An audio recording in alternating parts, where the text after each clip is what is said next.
Assalamualaikum warahmatullahi wabarakatuh. Alhamdulillah, wassalatu wassalamu ala rasulillah. Ashhadu an la ilaha illallah wa ashhadu anna muhammadan abduhu wa rasuluh. Amma ba'd. Faqad qala Allah ta'ala fil Qur'anil azim. A'udzu billahi minasyaitonir rajim. Bismillahirrahmanirrahim. Laqad kana lakum fi rasulillahi uswatun hasanatun liman kana yarjullaha wal yawmal akhira wa dzakarallahu katsira. Shadaqallahul azim. Pemirsa Sidikiyah TV yang dirahmati Allah Subhanahu wa taala, mudah-mudahan kita selalu dalam keadaan sehat wal afiat serta dalam cucuran rahmat dari Allah Subhanahu wa taala, sehingga kita dapat menjalankan aktivitas kita, keseharian kita, dan ditambah dengan amalan puasa kita.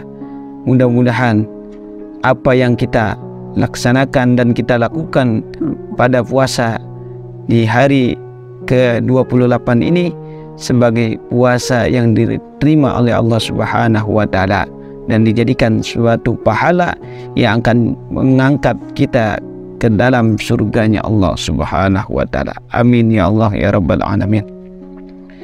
Di hari puasa yang ke-28 ini saya akan membahas tentang sedikit daripada kisah-kisah seorang nabi yang begitu luar biasa, seorang nabi yang dilahirkan wujudnya di akhir zaman, tapi diciptakan cahayanya awal daripada seluruh yang diciptakan, yaitu seorang mulia yang mana orangnya belum pernah ke Bandung, tapi namanya selalu disanjung-sanjung, yang mana orangnya belum pernah ke Bojong, tapi hatinya tidak pernah sombong. Para hadirin yang dirahmati Allah Subhanahu wa taala, banyak sekali kisah-kisah dari perjalanan atau dari awalnya diciptakan atau dilahirkan Nabiullah, yaitu Nabi Muhammad SAW, hingga sampai menjelang ajalnya. Begitu banyak sekali kisah-kisah. Maka di sini saya akan meringkas daripada kisah daripada Nabi Muhammad SAW. Nabi Muhammad SAW terlahir di kota Mekah, yang mana garis keturunannya adalah keturunan yang sangat mulia pada masanya di kota Mekah tersebut. Beliau keturunan daripada Bani Hashim, yang mana Bani Hashim ini adalah suatu kelompok yang sangat dihormati dan disegani oleh kaum Bani Quraisy dan kaum-kaum lainnya di kota Mekah tersebut. Maka ketika dilahirkan Nabi Muhammad SAW lalu diasuh oleh Halimah Sa'diyah berhari-hari, bahkan di situ Halimah Sa'diyah melihat suatu keanehan dan keajaiban daripada Nabi Muhammad SAW.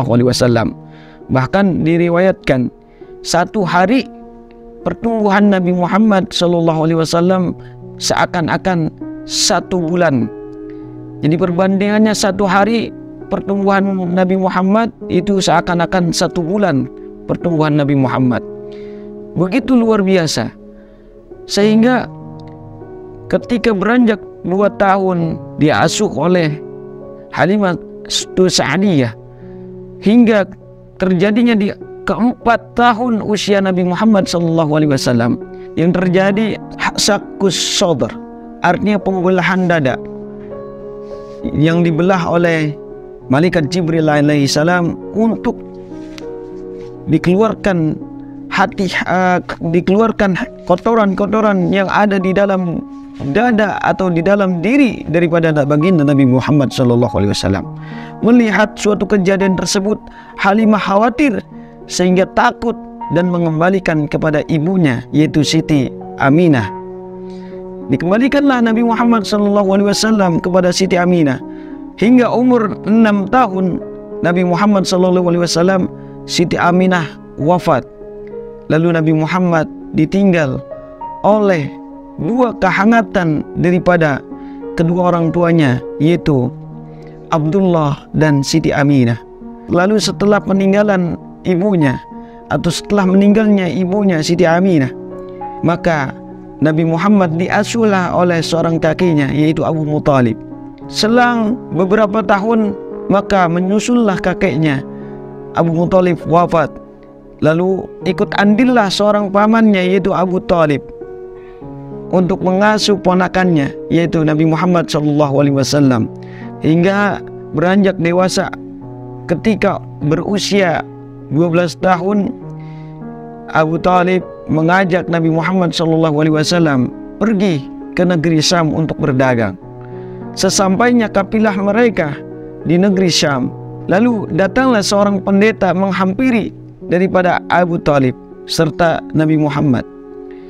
Karena melihat gerak-gerik daripada Nabi Muhammad, beliau menghampirilah Abu Thalib dan berkata dan bertanya, "Apakah ini anak Anda?" Kata Abu Thalib, "Ya, ini adalah anak saya." Lalu pendeta tersebut yang bernama Buhairah mengatakan, "Ini bukan anak Anda. Bahwasanya tidak ada utusan Nabi yang terakhir itu tidak memiliki seorang bapak." Maka Abu Thalib mengatakan, "Ya, ini bukan anak saya, tapi ini adalah keponakan saya." Maka disitulah pendeta berbicara kepada Abu Thalib, "Bawalah pulang anak ini, karena khawatir takut nanti Bani Israel akan menyakiti anak ini." Bahwasanya seorang pendeta dahulu bisa melihat atau menerawang tahun-tahun berikutnya atau kejadian masa depan yang akan terjadi, bisa melihat kejadian-kejadian yang akan datang. Maka diperintahkanlah Abu Thalib untuk membawa pulang Nabi Muhammad karena khawatir Bani Israel akan menyakiti Nabi Muhammad SAW. Maka Nabi Muhammad diajak pulang kembali ke Mekah oleh Abu Thalib. Maka disitulah identitas Nabi Muhammad SAW disembunyikan hingga beberapa tahun kemudian. Selain bernama Nabi Muhammad juga memiliki panggilan, yaitu bernama Ahmad. Hingga sampailah di kota Mekah, Nabi Muhammad meminta kepada Abu Thalib dan istrinya untuk ingin mengembala seorang kambing atau kambing-kambing daripada hewan ternaknya orang-orang Mekah pada zamannya. Dengan demikian untuk membantu perekonomian daripada Abu Thalib dan istrinya, karena melihat banyak sekali ketidakstabilan daripada ekonomi Abu Thalib, lalu Nabi Muhammad berinisiatif untuk ingin bekerja untuk mengembala kambing-kambing daripada kaum penduduk Mekah pada saat itu. Maka dengan permintaan Nabi Muhammad tersebut demikian disetujui oleh Abu Thalib dan istrinya. Maka disitulah perjalanan hidup remaja Nabi Muhammad SAW berjalan untuk mengembala kambing-kambing atau hewan ternaknya daripada kaum penduduk Mekah. Hingga ketika Nabi Muhammad berusia 20 tahun, maka terjadi di kota Mekah terjadi peperangan, yaitu Harbul Fijar, yang mana bisa peperangan tersebut menutup daripada akses perdagangan di kota Mekah. Maka zaman dahulu kota Mekah atau bangsa Arab itu gemar sekali dengan kegiatan berdagang atau berniaga. Maka Nabi Muhammad ketika beranjak dewasa di umur 20 tahun, beliau mencoba untuk berniaga dengan jujur, dengan sikap yang begitu mulia, jujur, sopan santun, dan bijaksana. Maka ketika umur dewasanya, beliau mampu menjual habis ludes daripada dagangannya tersebut. Suatu ketika beliau berbisnis, berinvestasi dengan seorang saudagar yang sangat kaya, seorang perempuan yang sangat kaya dan terkenal mulia hatinya, yang bernama Siti Khadijah. Maka dengan demikianlah Nabi Muhammad berbisnis dengan Siti Khadijah. dengan ditemani oleh pembantunya daripada Siti Khadijah, Nabi Muhammad SAW berdagang dengan amat jujur, bijaksana, dan lain sebagainya, budi pekerti yang luar biasa, hingga bisa mampu menjual habis ludes daripada bawaan dagangannya yang dibawa, sehingga Nabi Muhammad memiliki atau meraih keuntungan yang sangat luar biasa dan memuaskan yang sangat banyak, sehingga menjadi daya tarik daripada Siti Khadijah. Dan terlebih-lebih Siti Khadijah mendengar suatu cerita daripada pembantunya yang sering mengikuti atau menghantarkan, menemani daripada baginda Nabi Muhammad SAW ketika berdagang, sehingga makin tertarik, daya tariknya semakin kuat, hingga akhirnya Siti Khadijah ingin menikah dengan Nabi Muhammad SAW. Maka disitulah terjadilah pernikahan dari baginda Nabi Muhammad SAW dengan Siti Khadijah dengan mahar atau mas kawin 20 ekor unta pada saat itu. Maka setelah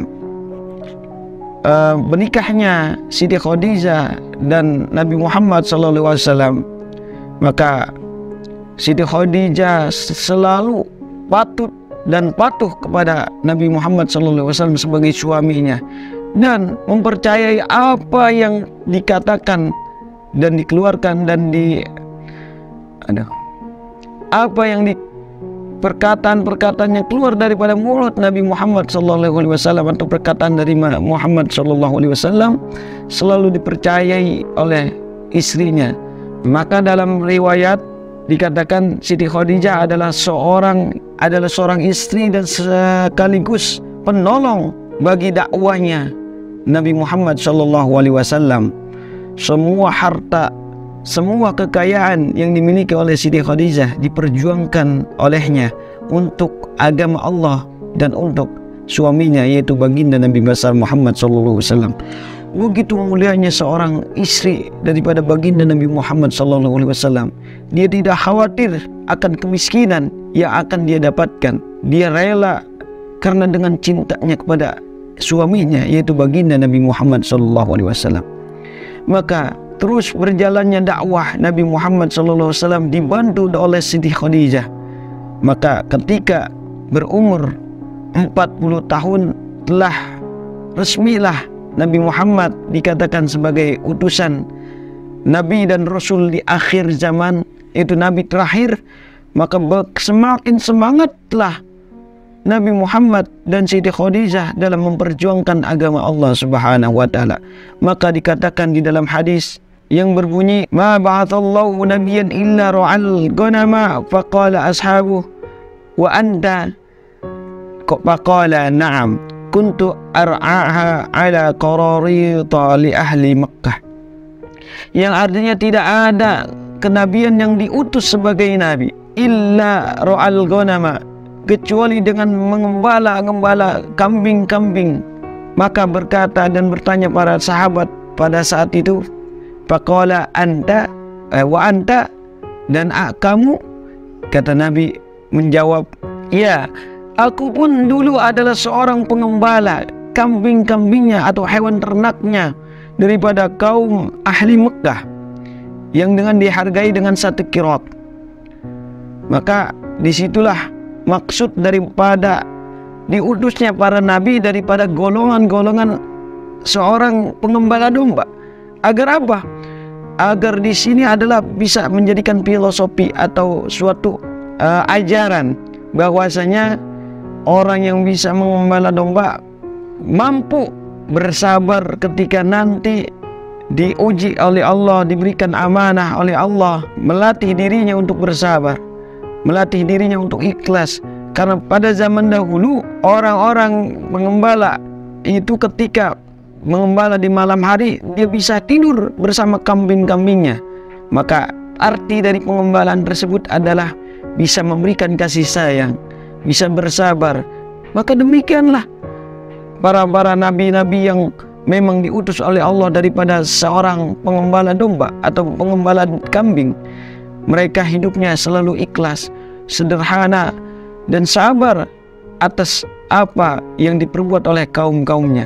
Begitu juga dengan baginda Nabi Muhammad SAW, selalu sabar dan ikhlas dan semangat dalam memperjuangkan agama Allah. Di dalam suatu kisah atau riwayat diriwayatkan bahwasanya Nabi ketika berdakwah dilempari dengan kotoran dan bebatuan, tapi Nabi membalas dengan senyuman, bahkan dengan kebaikan yang begitu luar biasanya. Keburukan yang didapatkan oleh Nabi, tapi dibalas oleh Nabi oleh kebaikan yang luar biasa. Begitulah akhlak yang mulia yang patut kita jadikan suatu pedoman di dalam keseharian hidup kita.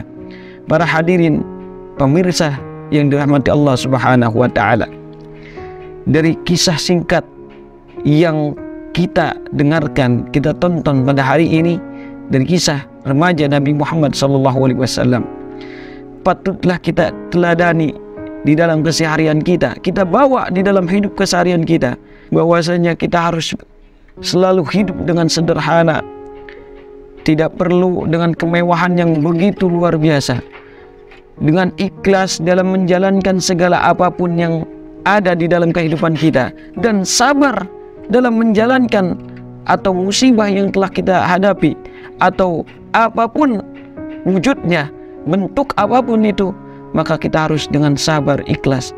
Ketika ada teman atau saudara yang memusuhi kita, maka kita balas dengan kebaikan, dengan terus ikat atau jalin silaturahmi. Mudah-mudahan dari peristiwa atau kisah singkat daripada seorang mulia, yaitu baginda Nabi besar Muhammad SAW, kita bisa menjadi seorang yang akhlak dan pribadi yang baik, dan amalan-amalan kita menjadi baik, dan kita bisa selalu cinta dan menambah kecintaan kita kepada baginda Nabi Muhammad SAW. Mungkin itu saja. Mohon maaf apabila banyak kesalahan dari tutur kata saya pribadi, itu datangnya dari saya dan benarnya datangnya dari Allah Subhanahu wa taala. Wallahu yahdi bihi bati wafirah li walana walakum fi darajatil ali akhirah li walana walakum fi darajatil akhirah. Assalamualaikum warahmatullahi wabarakatuh.